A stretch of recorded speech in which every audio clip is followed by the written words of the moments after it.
In December 2025, the Financial Times confirmed that one of the highest prices paid for any residential property in Paris that entire year, 62.5 million euros, was paid by a black man from a working-class neighborhood in Virginia Beach who never finished college. He didn't just buy real estate in the city, he sits inside the building that decides what the entire world wears. For nearly 200 years, the houses that define Paris fashion were built, run, and inherited within a closed circle. Then, in 2023, the most valuable luxury company on the planet handed the keys to its single biggest brand to a black American with no formal design training and bet that he could do something no traditional designer ever had.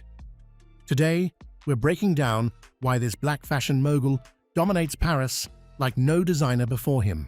Pharrell Williams, not a Paris native, not formally trained, and now sitting at the absolute center of the most powerful luxury company on earth. Stay locked in until the end, because we're breaking down the contract clause that made Pharrell's deal with Louis Vuitton unlike any other creative director agreement in fashion history. He didn't just get paid more than almost anyone who'd held the job before him. He got to keep every single one of his other companies running at the same time, something the house had never allowed any previous designer to do. We're going chapter by chapter, from a handyman's son in Virginia Beach to the creative helm of a 20 billion euro brand. This isn't a story about a designer who got lucky, it's a story about someone who built leverage for 2 decades before he ever needed to use it. Chapter 1. The Origin, Building Leverage Before Anyone Knew His Name. Pharrell Lanskiller Williams was born in Virginia Beach, Virginia in 1973, the oldest of 3 sons to a handyman father and a schoolteacher mother. There was nothing in that household or that neighborhood that predicted a future at the center of Parisian luxury fashion. What there was instead was a snare drum, a marching band at Princess Anne High School, and a friendship with a saxophone player named Chad Hugo that would quietly reshape the sound of popular music for the next 3 decades. Williams and Hugo formed the Neptunes, and across the 2000s, they produced 15 songs that hit the Billboard Top 10 for Jay-Z, Britney Spears, Justin Timberlake, and Nelly, among others. But the most important financial decision Pharrell made in this entire era is one most people overlook.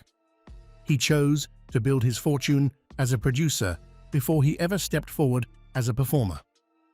That meant publishing royalties and production fees accumulating quietly in the background, completely independent of his own public profile.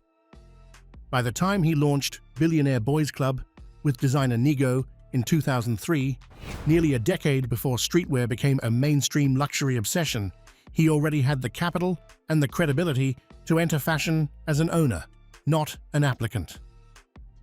The financial concept Pharrell was executing, years before anyone called it a strategy, is sequencing leverage before spending it. He built brand equity in streetwear slowly and deliberately, refusing to oversaturate or discount Billionaire Boys Club the way most celebrity fashion lines eventually do. By 2013, his solo single Happy became one of the most streamed songs on the planet and earned him an Academy Award nomination. Every single move, the production career, the streetwear brand, the global pop hit, was building one thing: a level of cultural and financial leverage that very few people on Earth, of any background, would ever accumulate at once. By the early 2020s, Pharrell wasn't just a successful musician. He was a Grammy-winning producer, an Academy Award nominee, a Songwriters Hall of Fame inductee, and the owner of a streetwear empire with 2 decades of accumulated credibility. He had built, piece by piece, exactly the kind of cross-industry leverage that luxury fashion houses were about to discover they desperately needed. Chapter 2. The Takeover: How Pharrell Came to Run the Biggest Brand in Luxury.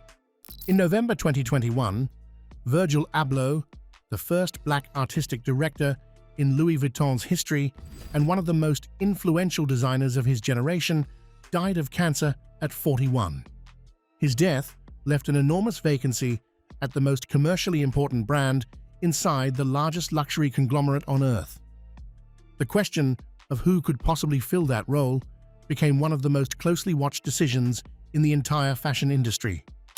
Louis Vuitton's annual revenue exceeds 20 billion euros, making it by far the single largest brand inside LVMH, the world's biggest luxury conglomerate.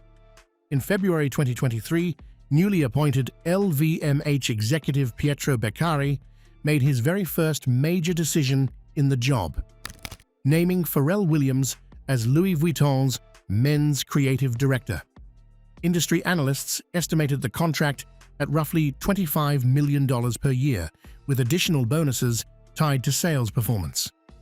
Louis Vuitton's own statement made the reasoning explicit, describing Williams as a figure who reinforces the brand's status as a cultural maison, a house defined as much by culture as by craft. The deal Pharrell negotiated reveals exactly how much leverage 2 decades of strategic sequencing had built. Unlike previous creative directors, his contract allowed him to continue running his own companies, Human Race, and his other ventures, while serving at the helm of the world's biggest luxury brand. That clause alone signals something almost no designer before him has been able to negotiate. Louis Vuitton needed him more than he needed the job. His debut collection, staged on the Pont Neuf Bridge over the Seine in June 2023, became one of the most talked about fashion shows in years, not for the clothes alone, but because it functioned as a cultural event with the kind of global reach that traditional Fashion Week shows rarely generate. And then, in 2025, came the confirmation that closed the loop entirely. The Financial Times reported that Pharrell had paid around 62.5 million euros for a Paris property, one of the highest prices paid for any residential property in the city that year. A black man from a working-class Virginia Beach household who built his fortune one calculated decision at a time was now paying among the highest prices in Parisian real estate history, while simultaneously sitting at the creative helm of the very institution that helped define what luxury means in that city for the past 2 centuries. From a snare drum in a Virginia Beach marching band to the creative helm of a 20 billion euro brand and one of the most expensive residential purchases in Paris in 2025. Pharrell didn't dominate Paris fashion by starting there. He spent 30 years building leverage somewhere else first, then brought all of it through the front door at once. So tell us in the comments, what's the bigger flex? The contract clause that let him keep every other business running while he ran Louis Vuitton?